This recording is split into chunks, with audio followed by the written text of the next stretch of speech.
Alright guys, TacticalRab back again today. I hope you're all doing well and enjoying your day so far. With FormaL and Crimsix seemingly squashing their beef to some degree a couple of days ago, it was Crimsix looking to get one over on Scump last night. He was playing a Warzone match, trying to stream snipe Scump and get the better of him. Scump was not having any of that. Very much intrigued to your thoughts in the comment section below. If you enjoyed the video, hitting the like button is the best thing you can do. Top of this channel recently, people. Please do subscribe as well if you have not yet already. First of all, this from aBeZy last night, just another one of these classic things going on with Vanguard. Tries to spawn into a scrim, and the entire screen just is black for some reason. It won't gather to. It's like, okay, what are you meant to do about this? Trying to spawn in, trying to select the cars. Like, you cannot see anything at all. So just fantastic stuff. Maybe one of the fixes that is going to be added to that kind of like Trello sheet or whatever Cellium have of things they're trying to fix, which, you know, if they get there eventually, right, which hopefully they do. But he was trying to say to the rest of the guys, oh, look, we have to restart this. I cannot see a single thing. Just to mention real quick on the FormaL front, because yesterday I guess I kind of got suckered in by that whole Space Station Gaming tweet they did where they said a FormaL announcement was just around the corner, and I really couldn't see like a good option for FormaL outside of going back to Space Station Gaming where he was before he joined the Sentinel team, of course, for the Raleigh kickoff event that we saw in the middle of December. But actually Space Station confirmed FaZe is going to be the fourth player on their roster, so FormaL is not going to be going back to SSG, so he must have another team lined up somewhere, or he's just still biding his time to try and get a spot on a team, I guess, before the Anaheim event. Interesting situation, no doubt, but well, I'll keep you guys updated on FormaL's kind of progress in finding a roster. This also from MOCKS and Esports, because well, they, we imagine, are going to confirm well, Boston Breach, we think it's going to be called relatively soon, with Methods, of course, on the team. So as Methods says in reply, like, hey, Octane, like, you know, it's time to go, right? Get me involved. Now, you know, we think they're going to confirm things pretty soon. Methods has been pretty open about it, right, that he's making his way back into the league. And, well, we have to really see where Boston's actually going to lie in terms of power rankings. Kind of an interesting team. New players like Capsidel Nero, talk about them here actually in a few minutes' time in terms of Rookie of the Year kind of nominations and surprise moves of the year. But, I mean, still, these guys could have great potential to do good things. They seem to mix it up against pretty much everyone they play in scrims from what we have seen so far. Speaking of Methods, though, you guys might remember, like, Spanish Methods, because there was also this kind of thing between, you know, American Methods and Spanish Methods, and when he used to be a player for Heretics back in the day, he's now a Warzone player, effectively. He actually says this, I wonder if he could possibly pull this off, because we saw Dashy talking a few days ago for, like, yeah, pretty nasty at Valorant. Often these guys are playing other games at the moment outside of Vanguard when where they're not screwing, right, and who can really blame them. So, you know, maybe Methods is actually considering the Spanish Methods a move to Valorant, which would be kind of incredible if a controller pro could actually make that switch. But I wouldn't put it past some of these guys to at least consider that as a possibility, given that, well, maybe the state of the game right now. But of course, you would imagine that if any of the Call of Duty pros are going to go anywhere to another title, you'd think Halo was the most likely. But that might obviously be a pretty difficult switch to pull off, as I'm pretty sure some of the European amateurs and, well, North American amateurs as well, the likes of MOCKS, for example, have, well, maybe well, had a difficult time so far in their transition over to the Halo side. This also for Mutineers, talking about Rostermania stuff. Krampus is no longer a Mutineer as of today. Thank you, Krampus. Lack of communication and skipping scrims. Like, no, this guy just couldn't be stopped, right? He'd run around the map. You couldn't really control him. His communication really wasn't there, right? Like, he just spawns in, goes for kills, like, really doesn't play for rotations and stuff. So, yeah, understandable why they let this guy go. No idea why he's still in the game, but, well, I guess that is what it is. And, well, let's dive into this then. So, of course, we saw a couple of days ago, Crimsix and FormaL kind of, well, at least to some degree, bringing things to a close. We know there was a lot of drama and beef between the two of them during last year in Cold War, and now with FormaL stepping away into Halo,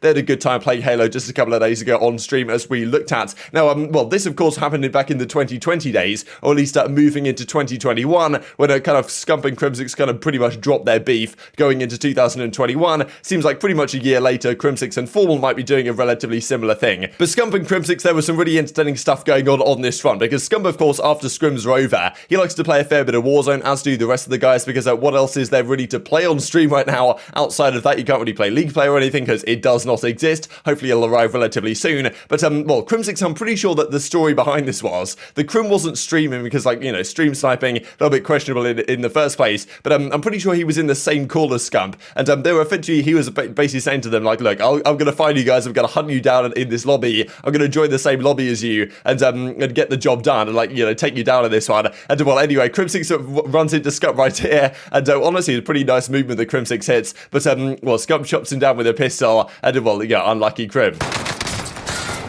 Oh, I got my kill stolen. I got. Wait, that was Crim! Oh my god! Oh my god! Yo, get rocked, Border! He's probably cheaping his side right now. He tried to slide cancel me too. Oh, I'm dead. Yo. Chase I me, blew chase me. by a barrel. Wait, hold on, Bob. Oh my God, Porter, you just got rocked. Your teammate is in the gulag now. Wait. So Crim comes in the reply right here with it, pretty funny gif really, just between the two of them. And well, just good to see these guys generally seem to be on good terms, right? Because of course the Dynasty era was such a legendary one for competitive Call of Duty. And look, the rivalry is still going to be there, right? When Crimsix and the New York guys play against Optic, it's always going to be fun. That's how Crimsix is. But it's just good to see that, they can get on decent terms, sit in the same call together. Because some of the drama and the beef that we see at the Call of Duty scene is relatively petty. I think especially some of the, well, between some of the big names over these last several years, we may well have seen that. But yeah, good to see everyone, well, seemingly getting on once again on decent terms at the very least. Speaking of stream sniping, I also saw this from Apollo, because I mentioned this, I'm pretty sure, yesterday. These things that Sledgehammer Games might be trying to change. But I didn't really actually look at what they said. I just thought it was, okay, just casual stuff. But one of these things is actually a sniper buff. Now, whether this means that snipers are actually going to be used in Search and Destroy, because we might have 3 Search and Destroys this year. It's by no means guaranteed that Control is even viable. Like, there could be 2 hardpoints, 3 searches. That's a possibility in this year's game. Hopefully that doesn't come to fruition, but at such time I really need to buck their ideas up and change some things about Control if that's going to be the case, and maybe squad spawns in their entirety could be changed as well. There's certainly been some talk about that. But yeah, the possibility of snipers getting even better than they are, like there was some talk already right at the start of Vanguard when Illy was hitting some nice clips that snipers have to go. I don't know if pros are actually using them right now, but I'm pretty sure they might be. Now, if they get buffed even further than they are at the present state,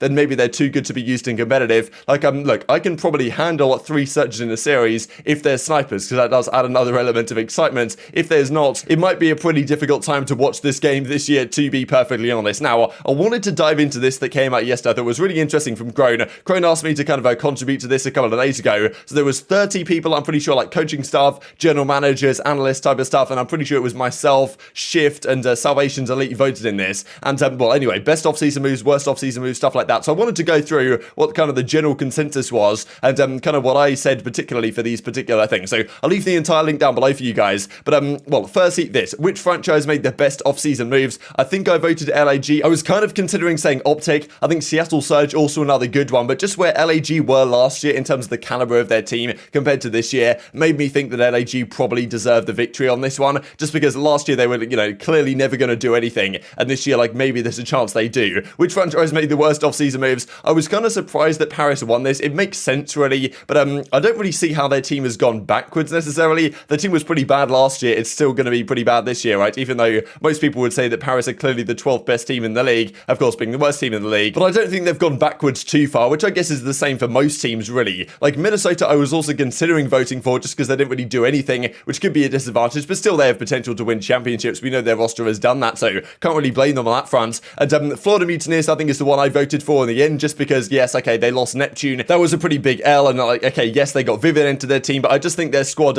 quite clearly took a step back from where they were last year, I would argue, and therefore that makes me think they probably deserve to win worst off-season move of the year. Now, most surprising roster move, this, honestly, the responses to this surprised me, because the move that won is Boston reportedly signing Capsule, which of course is a big surprise, right? Like, not many people have heard of this guy. You'd have thought another player would have get picked up, but to me, Optic Envy's merger has to be like the most surprising and shocking thing that's happened in Call of Duty for so many years. Like, it's one of the biggest things that's ever happened. For this only to get 10%, one of these is me. I was like, okay, how is that the most, like, how is that not the most surprising move? Like, surely that was the most surprising move we've ever seen in COD history, frankly. When that was getting talked about and I was walking home from the pub and Chrome was saying that they merged, and I was like, you gotta be having a laugh. Like, what is this? So, unbelievable scenes. But anyway, I'll move onwards. Best SMG player heading into the season, I voted Simp. Obviously, aBeZy is another question mark there. I'm kind of surprised there was 3 votes here. Pretty sure there was one person who was basically trolling, as we'll see from one of these answers, in some situations at least. But I'm not really sure why Drazah's here. Main AR player heading into 2022, Arcitys. I think some people would say that Insight should be a little bit closer to Arcitys here. I voted for Arcitys personally, right? He was brought into FaZe to make them a World Championship winning team, and they won the World Championship, right? So who can really blame him for what he's done on that roster? I think on any other team, he would look way better than he does on FaZe. So I think he probably deserves the title Best Main AR, but Insight could be right there there and thereabouts. No one else really in deep consideration. And well, best flex player, I think I voted Cammy. Cellium also a very viable option as well here. I'm pretty sure those are the only two ones realistically that you can choose. Most likely to win Esports Controller Rookie of the Year, I think I went Pred, but there's some other options here. Nero wasn't even mentioned, quite interestingly, to be honest, because of course Nero and Capsidal over the Boston side, their options. Sib and Nasty I think are understandably the top two. There's some other players here as well that could very much do well. Challenger player most likely to get picked up by a CDL franchise. This I thought was quite interesting because the first name I think that came to mind was Mohawk, right? But and also Harry and Vortex from the European scene. But it's kind of difficult to imagine them getting picked up if, well, just because of the situation in the world right now, but maybe London could give some of those guys a go. I actually went for Classic in the end, just because I think Classic might have a similar situation to John, where, like he's going to get picked up by someone just because he's a good player at the top of challenges, but they have experience with him and they know he's a good player and he can perform on land, this type of stuff. So that's why I went for Classic. Dougson to Martin got himself a vote down here as well. This also first franchise to make a roster change once the season starts. I think I went for the Mutineers because you have to consider here, it's not just about the teams that are going to be bad, but it's about the teams that are actually willing to make changes. And I think Mutineers could well bring in Yeez for someone from their sub bench. That's what I expect them to do really the first time in the season. I think these other options here are relatively reasonable as well. Franchise most likely to never qualify. Paris almost resoundingly wins this one. People voting Texas, I'm pretty sure whoever that was, like one single vote was just trolling, I imagine. But yeah, Paris wins this one comfortably. Congratulations to Paris. Franchise most likely to win the first major. I went for FaZe, as most people did. Optic right here as well. Toronto Ultra, only one person voted for them. Kind of interesting, right? Given they should be the second best team on paper going into the season, right? Given their results last year. But player most likely to win the 2022 MVP. Simp, aBeZy, Shotzzy, Cellium, understandable. Pretty sure I voted for Simp. And best map in the current rotation, Tuscan, I'm pretty sure I went for. And Bakaja's the worst map, but understandable. Some other options right here. And then franchise most likely to win COD Champs. Thought it was incredible that FaZe got 80% of the vote right here. Like, I was thinking of voting for New York or something, just because I kind of have a feeling they might do something towards the end of the year. But FaZe pretty much dominated it from start to finish. So hope that was kind of interesting for you guys. Definitely intrigued to hear your perspective in the comment section below. And just to finish up with this one, at least the Gunless quote tweets from Deserto yesterday. Call of Duty Vanguard. Of course, this probably wasn't the best time of day, but just kind of incredible that I'm only sleeping, whatever that category is. I don't know why people watch that category, but I guess it's a category on Twitch. Have the same amount of viewers as Vanguard. A lot of people were saying that the entertainment value between these two categories could be pretty similar indeed, but very much intrigued to your thoughts and all this stuff in the comment section below. Hope you guys enjoyed the video. If you did enjoy it, hitting a like button tells the YouTube gods this is a good video, and us like you should see it as well, and help grow the competitive Call of Duty community. Thank you much as always, take care, and I will see you next time.